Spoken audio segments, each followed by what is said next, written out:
Voilà. Et aujourd'hui, le sujet dont on va parler, c'est le sujet de la data visualisation et comment faire parler, et comment répondre à cette question, comment faire parler vos données avec la data visualisation. Et donc, plus précisément, en mettant en place l'outil MyReportVE, donc qui nous permettra effectivement de répondre à cet objectif. Alors, voilà comment ça va s'articuler cette présentation. Tout d'abord, ce qu'on va faire, c'est qu'on va définir ce qu'est la data visualisation, puisque c'est un mot effectivement qu'on emploie de plus en plus souvent, mais l'idée c'est de bien comprendre de quoi il s'agit et de quoi il retourne. Dans un deuxième temps, je vais vous présenter la solution logicielle MyReportVE, donc qui nous permettra de répondre effectivement à cette demande et à cet objectif. Et enfin, on regardera effectivement la méthodologie de déploiement, c'est-à-dire en gros comment effectivement on peut mettre en place des tableaux de bord dans un intranet pour pouvoir présenter nos données de manière synthétique. Donc, premièrement, la data visualisation, qu'est-ce que c'est? Alors, la data visualisation, c'est une discipline scientifique et artistique qui nous permet de présenter les données sous forme graphique. L'objectif, concrètement, ça va être de rendre les données mieux comprises par ceux qui les analysent et qui doivent prendre les décisions. Aujourd'hui, on dispose de plus en plus d'indicateurs clés, donc qui vous proviennent de partout, qui viennent de logiciels, de sites internet, de multiples canaux, et on a de moins en moins de temps pour les lire et pour les analyser. La data visualisation, elle va nous permettre simplement de lire plus facilement et plus rapidement ces indicateurs clés. Quand on parle de data visualisation, en fait, cette notion elle est indissociable de ce qu'on appelle le storytelling. Donc, concrètement, la data visualisation va nous permettre de raconter des histoires, et simplement sous forme visuelle. En fait, Confucius disait « une image vaut 1000 mots ». Donc, l'idée, ça va être de s'appuyer sur des images pour pouvoir passer un message beaucoup plus facilement, plus rapidement, et de rendre lisibles les données, les rendre plus lisibles. Alors, pour illustrer ce propos, ce qu'on va faire, c'est qu'on va faire un petit test. Et on va imaginer simplement qu'on est au volant d'une voiture. Et au volant d'une voiture, vous allez croiser deux panneaux. Un premier panneau sous forme graphique et un deuxième panneau sous forme de texte. À votre avis, quel est le panneau avec lequel vous allez prendre la décision la plus rapide? Évidemment, ça va être le panneau qui exprime les ralentisseurs sous forme graphique et non sous forme de texte. Et pourtant, en fait, ces deux panneaux, ils expriment exactement le même message. Alors, la raison qui explique effectivement le fait que ce soit le panneau sous forme graphique qui nous permette de prendre une décision plus rapide, c'est que 90% de l'information qui est transmise à notre cerveau, elle est visuelle. Et que les images sont traitées par le cerveau 60 000 fois plus vite que le texte. Donc, on est beaucoup plus réactif lorsqu'on est confronté à une image qu'à un tableau de chiffres. Voilà, simplement ce que c'est et quel est l'objectif de la data visualisation. Alors, pour pouvoir répondre à cet objectif de data visualisation, nous, ce que l'on vous propose, c'est de mettre en place une solution qui s'appelle MyReportVE, et pour lequel on travaille avec un éditeur, c'est l'éditeur du logiciel qui s'appelle ReportOne. Donc, cette société, elle a son développement qui est à Albi, donc il y a 4 agences en France, elle a une très forte croissance, et elle a plus de 40 000 utilisateurs en France. Alors, la solution MyReport, c'est pas uniquement une solution de data visualisation, c'est une solution logicielle de business intelligence complète. Donc, ça veut dire quoi? Ça veut dire effectivement qu'on va gérer un entrepôt de données qui nous permettra de nous connecter à votre système d'information et de récupérer l'ensemble des informations dans un entrepôt de données et d'enrichir l'information au passage. Donc, on a un logiciel qui nous permet de faire ça, c'est le data, qui va nous permettre d'organiser les données. On a également un outil qui nous permettra de gérer les utilisateurs et donc qui s'appelle administrateur, des outils qui nous permettront de faire des reporting. Donc ça, c'est ce qui est plus connu dans la gamme MyReport, qui nous permettront de faire des reporting, par exemple, sous Excel, et puis des outils qui nous permettent d'automatiser l'envoi de ces rapports Excel.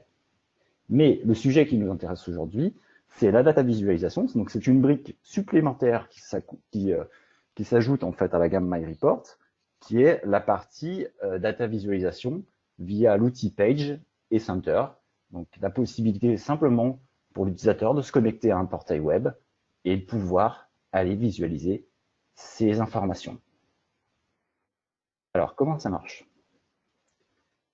Simplement, donc ce que je vous disais, on va se connecter aux sources de l'entreprise, les sources de données, donc bases de données qui peuvent être différents types, du SQL Server, de la S400, de l'Oracle, du MySQL, des fichiers à plat. Donc on va récupérer l'ensemble de ces informations qu'on va récupérer dans un entrepôt de données. L'idée, ça va être d'enrichir l'information dans ces entrepôts de données. Donc par exemple, un exemple que je prends systématiquement, dans votre base de données de paye, vous avez une date de naissance pour un salarié. Cette date de naissance, on va la transformer en âge du salarié. Et cet âge, on va l'historiser à chaque périodicité pour pouvoir sortir, par exemple, une pyramide des âges à n'importe quelle période. Une fois qu'on a récupéré ces informations, on va pouvoir effectivement les utiliser. Donc, dans la partie qui est complètement à droite, qui va nous permettre d'analyser, de comprendre et de décider au travers donc d'un portail web et donc d'un outil de data visualisation. Alors, on va parler un petit peu maintenant de méthodologie. Je vous passe en fait ici vraiment tous les aspects théoriques et ensuite on ira rapidement dans l'outil pour que vous voyez comment on peut simplement créer en fait des tableaux de bord.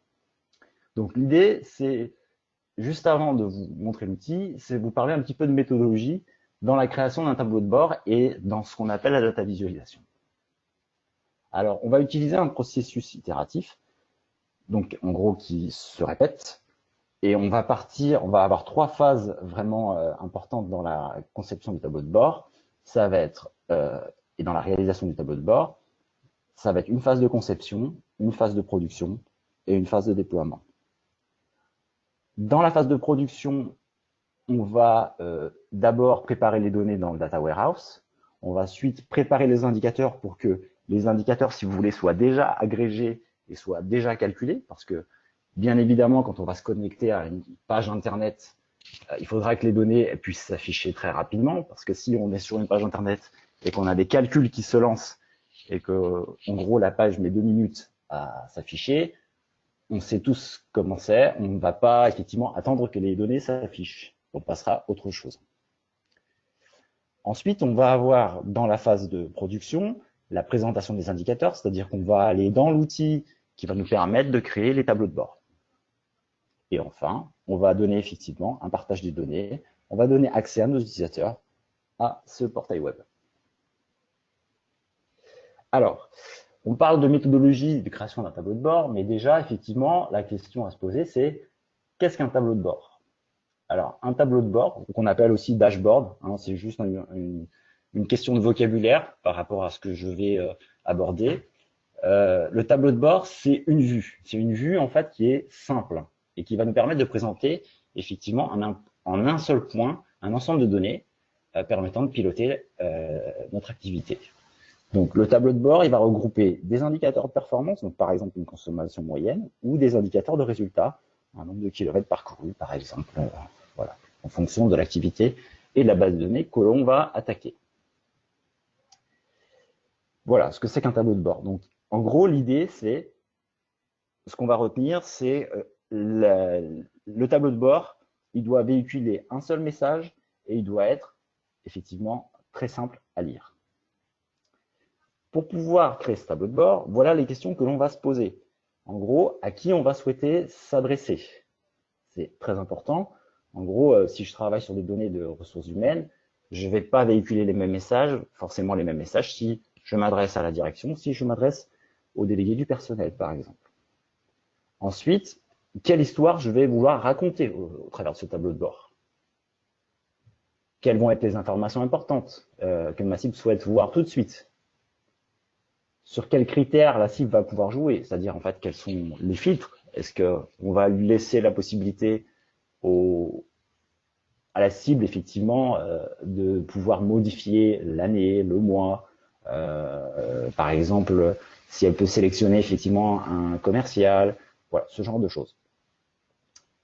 La question qu'on va se poser aussi, c'est effectivement, est-ce qu'on dispose des données? Parce que, est-ce que, à un moment donné, l'information que je veux présenter, est-ce que je l'ai dans un système, dans une base de données? Si je l'ai pas, ça va être compliqué de la présenter. Et enfin, quelles sont les règles de gestion? Alors, pour pouvoir créer un tableau de bord, il y a des règles d'or.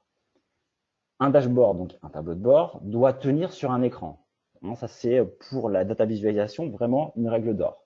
On va éviter effectivement le scroll. On va autoriser peut-être le scroll vertical. Donc, le scroll, c'est naviguer avec sa souris. Hein. Mais on va effectivement faire en sorte qu'on n'ait pas de scroll horizontal pour que, en termes de lisibilité, ça soit le mieux possible. On va également déterminer un seul message par visualisation. L'idée, ça va pas être de mélanger et de mettre en fait de multiples informations, par exemple sur le même tableau de bord qui concernerait les ventes, les achats, qui pourrait présenter, je sais pas, un effectif RH. Voilà. Donc on va en général vraiment cibler l'information pour qu'elle soit lisible. Pareil, quand on va créer en fait nos tableaux, on va choisir la représentation graphique. Parce que le choix en fait de la représentation, il est essentiel. En général, un chiffre, ça va être un KPI, c'est-à-dire un indicateur clé. Une évolution, on va la représenter sous la forme d'une courbe. Un comparatif entre deux valeurs, ça va être un camembert. Un comparatif entre 5 ou 6 valeurs, ça va être un graphique en barre. Voilà. Et surtout, en fait, chaque graphique devra avoir un titre pour que le message puisse passer correctement. Enfin, on va se limiter dans le nombre de données pour qu'effectivement on puisse avoir une bonne lisibilité au niveau de notre data visualisation. Une fois qu'on a établi ces règles, on va en fait avec les parties prenantes, c'est-à-dire avec le client, déterminer en fait une maquette. Et on va dire voilà, mon tableau de bord, je souhaiterais en fait qu'il puisse regrouper ces éléments-là, c'est-à-dire par exemple me donner mon chiffre d'affaires de l'année, mon chiffre d'affaires moyen, le nombre d'affaires, me présenter une évolution du chiffre d'affaires et puis pouvoir me montrer en fait comment les ventes ont été réalisées par secteur. Et puis en dessous, avoir par exemple un listing ou un tableau qui me présente le détail de mes ventes. Et puis, vous voyez sur la partie gauche, pouvoir filtrer par agence, par commercial.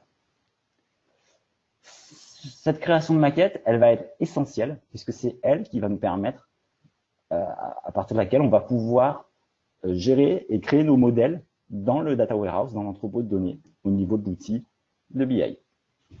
On va organiser nos données pour pouvoir, à la fin, retransmettre en fait cette information-là.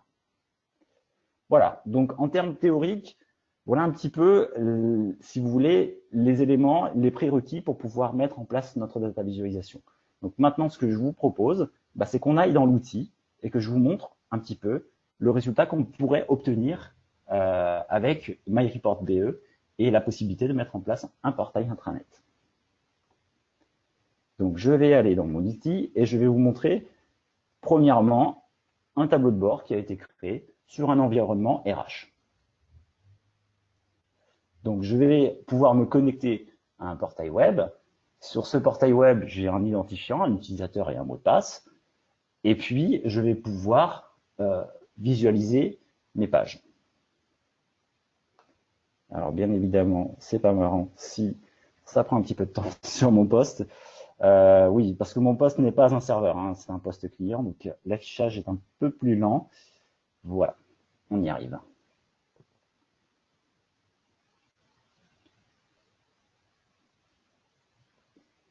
J'avais un temps de traitement très correct tout à l'heure, et là, il est un petit peu plus long. Voilà, donc on va avoir ici, en fait, une présentation visuelle, par exemple, sur des données d'effectifs et surtout sur la répartition des effectifs par sexe.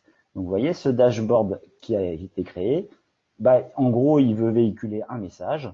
Ce message, par exemple, il pourrait s'adresser aux délégués du personnel et montrer en fait comment se répartissent les effectifs par sexe, entre les hommes et les femmes. Donc ici, sur ce dashboard, sur ce tableau de bord, j'ai une présentation de mes effectifs, donc, sur lequel je peux jouer. Si je veux changer le mois ici, je vais avoir un effectif qui va se mettre à jour, et puis tous mes dashboards vont se mettre à jour.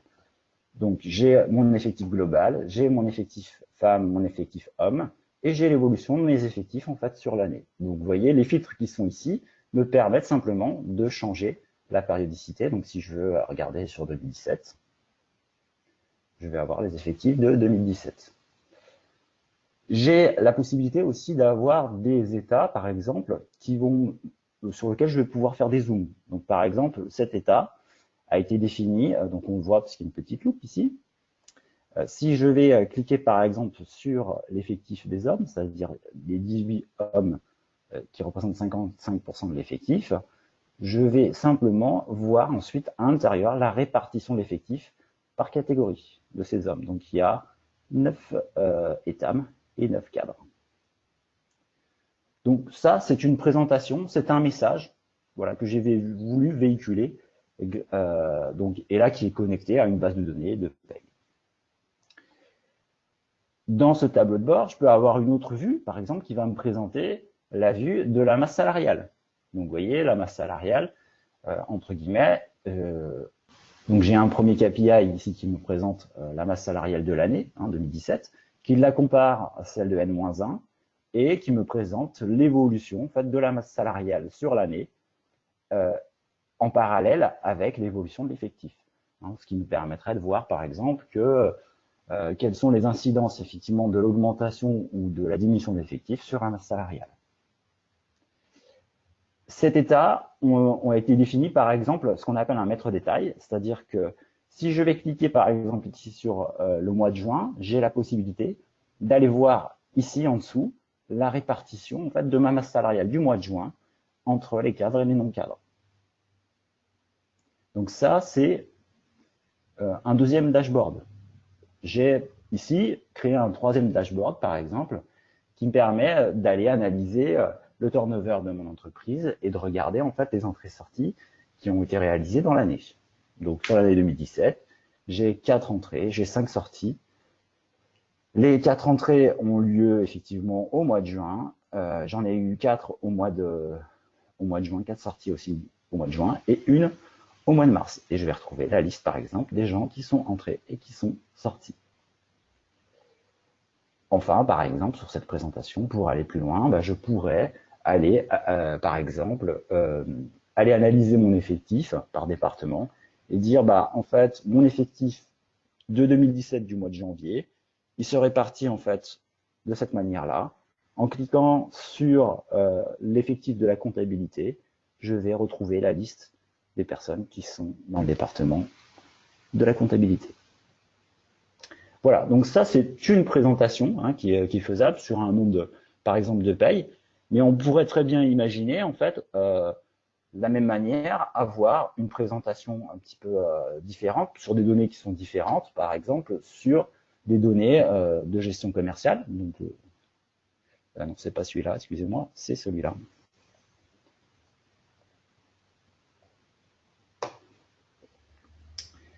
Donc, par exemple, cette présentation-là. Donc, sur lequel on va parler, là, pour le coup, plus de vente.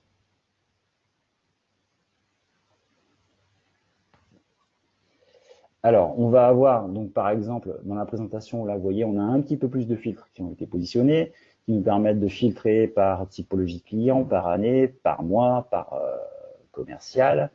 Donc, on va retrouver, en fait, ici, un KPI qui nous comparait le chiffre d'affaires, effectivement, à des objectifs, avec, en gros, la réalisation de ces objectifs. Et puis, des graphiques, par exemple, qui nous présenteraient la progression par année, par type de client, donc une évolution, et puis la possibilité d'aller zoomer à l'intérieur de nos ventes. Vous avez des représentations graphiques ici, par exemple, qu'on n'a pas vu jusqu'ici, qui sont ce qu'on appelle ici un radar. hein, qui nous permet de voir comment ont été réparties les ventes par commerciaux, par exemple, et la possibilité d'aller zoomer à l'intérieur. Donc, par exemple, pour Amundi et Léna, d'aller voir en fait comment a été répartie ces ventes tout au long de l'année. Voilà. Donc, ça, c'est pour vous montrer finalement le résultat en fait qu'on peut espérer avec les présentations en termes de data visualisation. Maintenant, ce que je vous propose en fait, c'est qu'on crée et qu'on regarde comment se créent en fait ces dashboards, ces tableaux de bord. Alors simplement, je vais fermer ici. J'ai mon outil en fait qui s'appelle le page, d'accord, qui va s'appuyer bien évidemment sur les données que j'ai mis en place dans mon entrepôt de données. Donc je vais créer par exemple ici un nouveau tableau, d'accord, que je vais appeler mon tableau de bord.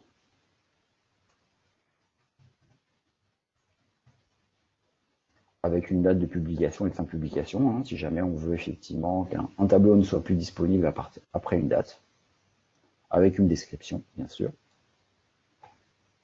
Donc mon tableau de bord, vous voyez, il est vierge. Je vais le mettre à l'intérieur de mon répertoire et je vais pouvoir simplement en fait créer ici ma présentation. Donc la première chose, ça va dire, par exemple, moi je voudrais avoir un logo sur mon dashboard. Donc simplement, je vais prendre ici les cellules qui sont disponibles. Je vais ici insérer un texte et je vais à l'intérieur aller chercher mon logo. Donc je vais positionner mon logo. Je vais le réduire pour qu'il puisse tenir dans la zone. Et puis, juste en dessous ici, je vais vouloir aller, par exemple, présenter mon chiffre d'affaires sous forme d'un KPI, c'est-à-dire d'une valeur comparée, par exemple, à des objectifs. Donc, pour ça, je ne vais plus insérer un texte, mais je vais insérer ici un rapport. Donc, quand je vais insérer un rapport, ça veut dire qu'en fait, je vais insérer un graphique. Voilà toutes les typologies de graphiques ou même de tableaux que je peux insérer dans ma page. Donc, par exemple, là, je veux insérer un KPI, c'est-à-dire un KPI, c'est une valeur, hein, simplement. Et pour pouvoir aller chercher les données, je suis ici dans ce qu'on appelle un dossier et un modèle. Donc ça, ce sont les données qui ont été structurées dans l'entrepôt de données au niveau du data warehouse. Moi, je vais ici retrouver les différents champs en fait, qui appellent les champs de ma base de données. Et simplement, je vais lui dire, je voudrais présenter moi le chiffre d'affaires dans l'indicateur principal. Bien évidemment, je vais pouvoir poser effectivement un titre, hein, puisque c'est très important effectivement de mettre des titres sur nos tableaux, puisque c'est le message en fait qu'on va délivrer. Hein. Encore une fois, si on ne met pas de titre, on ne sait pas forcément de quoi on parle. Donc là, je vais dire que ce sont mes ventes, on va dire ça comme ça, vs mes objectifs. Donc, je vais présenter dans le premier indicateur mon chiffre d'affaires. Je peux changer le masque et puis dire en fait que je veux du kilo-euro. Dans l'indicateur de comparaison, je peux aller renseigner par exemple ici des objectifs. Hein, pour peu que j'ai positionné que j'ai des objectifs dans ma base de données. Donc pareil avec un format en kilo-euro. Je peux lui demander par exemple de calculer une variation et puis d'afficher par exemple un symbole, et puis dire en fait si la valeur elle est positive, tu me mets l'indicateur principal en vert, sinon en rouge, ou sinon en orange si c'est égal à 0. Voilà, donc là j'ai créé mon premier KPI ici que je vais pouvoir valider. Voilà. Donc dans ma page, voilà comment ça va se présenter. Je vais avoir mon logo, je vais avoir ici mes ventes versus mes objectifs. Bien évidemment, là j'ai créé un état, en tout cas une valeur que je veux restituer sur mon tableau. Il va falloir que je détermine des conditions. Donc ici, dans cette partie, je vais créer en fait les conditions. Et voilà les types de conditions que je vais pouvoir créer, soit une liste de déroulante, soit une liste, soit effectivement une saisie libre. Donc moi, je vais prendre par exemple la liste déroulante, et ce que je vais vouloir sélectionner, par exemple, ce sont les années. Je vais mettre un nom à ma condition. Je peux permettre la sélection multiple, je peux choisir les valeurs qui seraient vides. Donc là, normalement, une année, j'en ai forcément une. Et je peux forcer l'utilisateur à sélectionner une valeur. Donc je me positionne ici, je valide.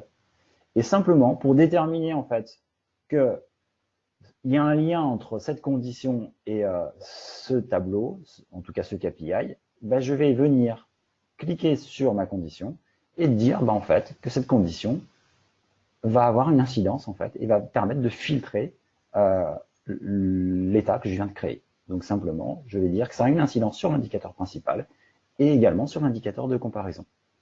D'accord? Voilà comment j'ai établi ce lien.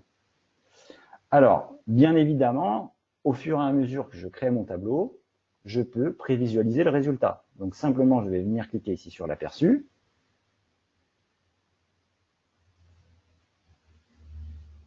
Et je vais avoir une petite vue. Bah, tiens, c'est pas marrant. Si ça marche, si ça ne me fait pas ça.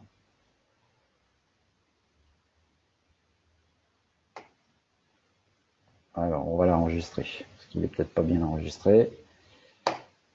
Je vais ressortir de mon projet, je vais revenir dedans.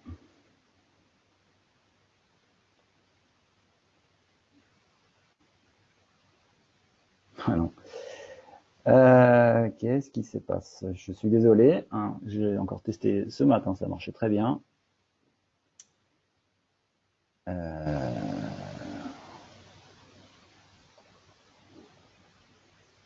Alors, je vous demande un petit instant. Alors, le principe, hein, si je reviens ici, par exemple, c'est pas grave, je vais vous montrer sur un KPI qui est déjà présent. Donc ici, en fait, vous voyez, c'est la même chose qui a été faite. Hein. Donc ici, vous avez le chiffre d'affaires, vous avez l'indicateur de comparaison, et puis les éléments qui ont été mis en place. Je ne sais pas pourquoi ça n'a pas marché. Au pire, je peux le recréer. On va essayer. Alors, découverte BE n'a pas été retrouvée. On dirait qu'il n'est pas bien enregistré. Alors, attendez. On va le supprimer, on va le recréer, ça va aller très vite.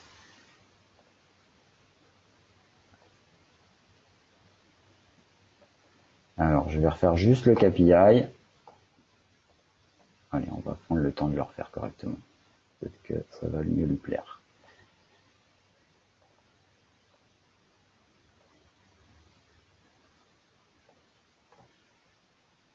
On va refaire le petit KPI, on va insérer notre rapport.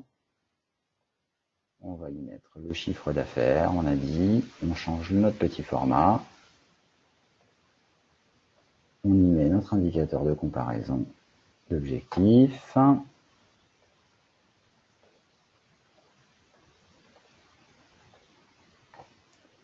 Et puis, on avait mis notre condition. Donc, notre condition, c'était l'année. Donc, on avait donné un nom à notre année.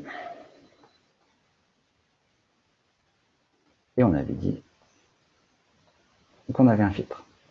Voilà. Et je vais pouvoir lancer mon aperçu en espérant que tout va bien. Voilà. On s'y retrouve, ça marche bien. Donc, vous voyez, là, je vais simplement prévisualiser le résultat, en fait, que j'en attends.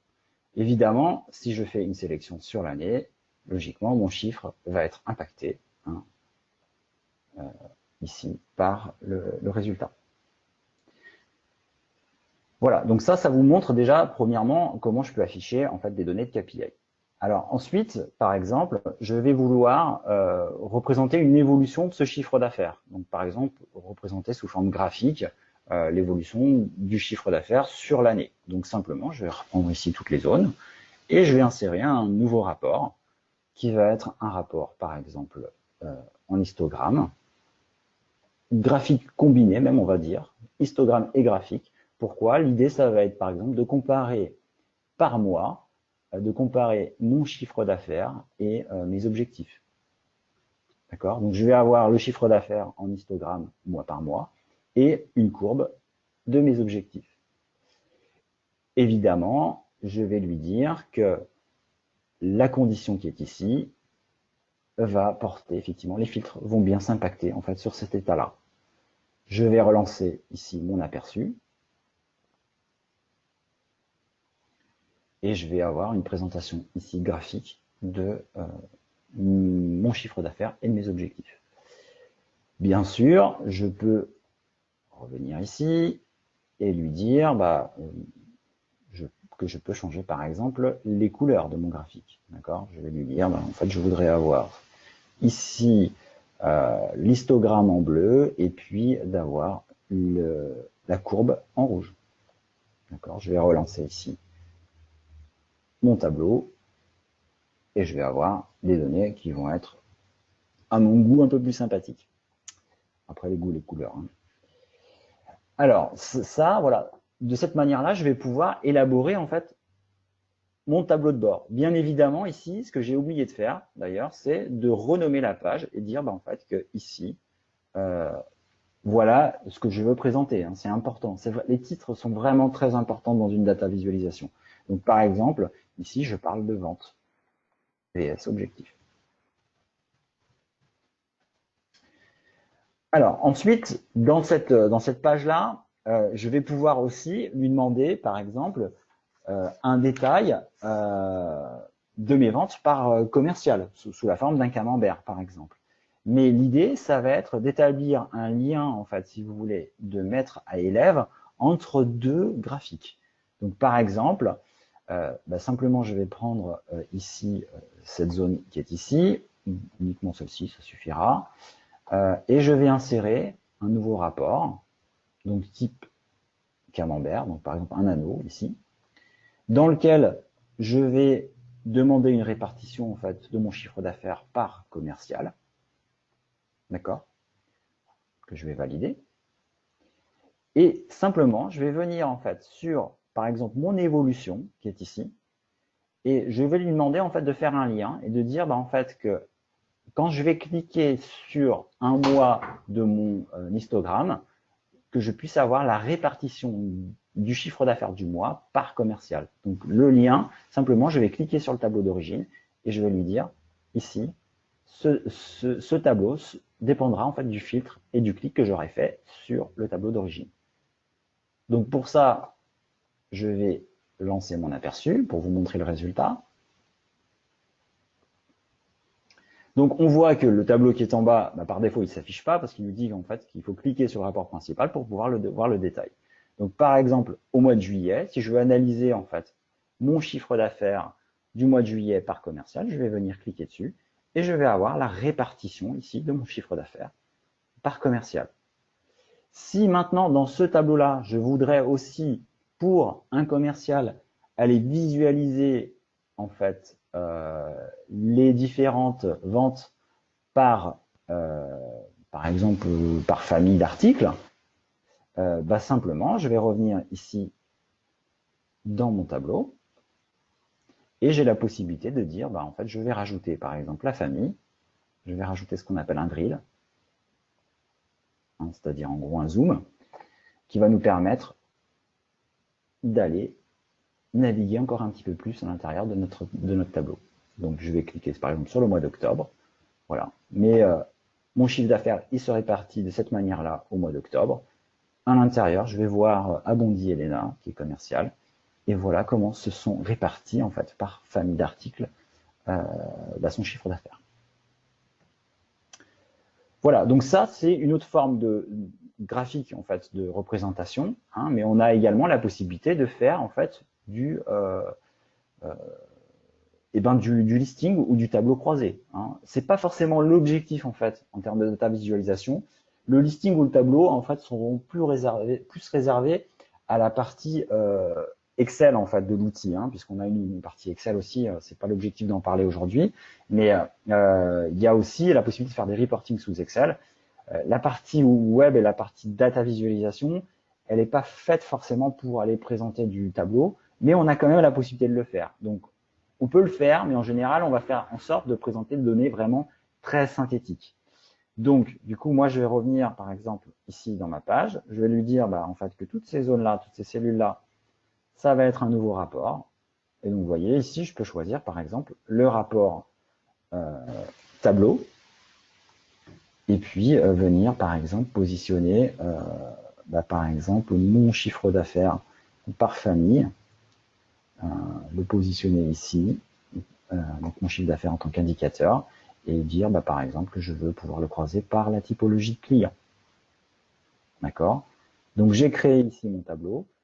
Je vais mettre une relation également de maître à élève, en fait, hein, entre ce tableau-là et puis celui-ci.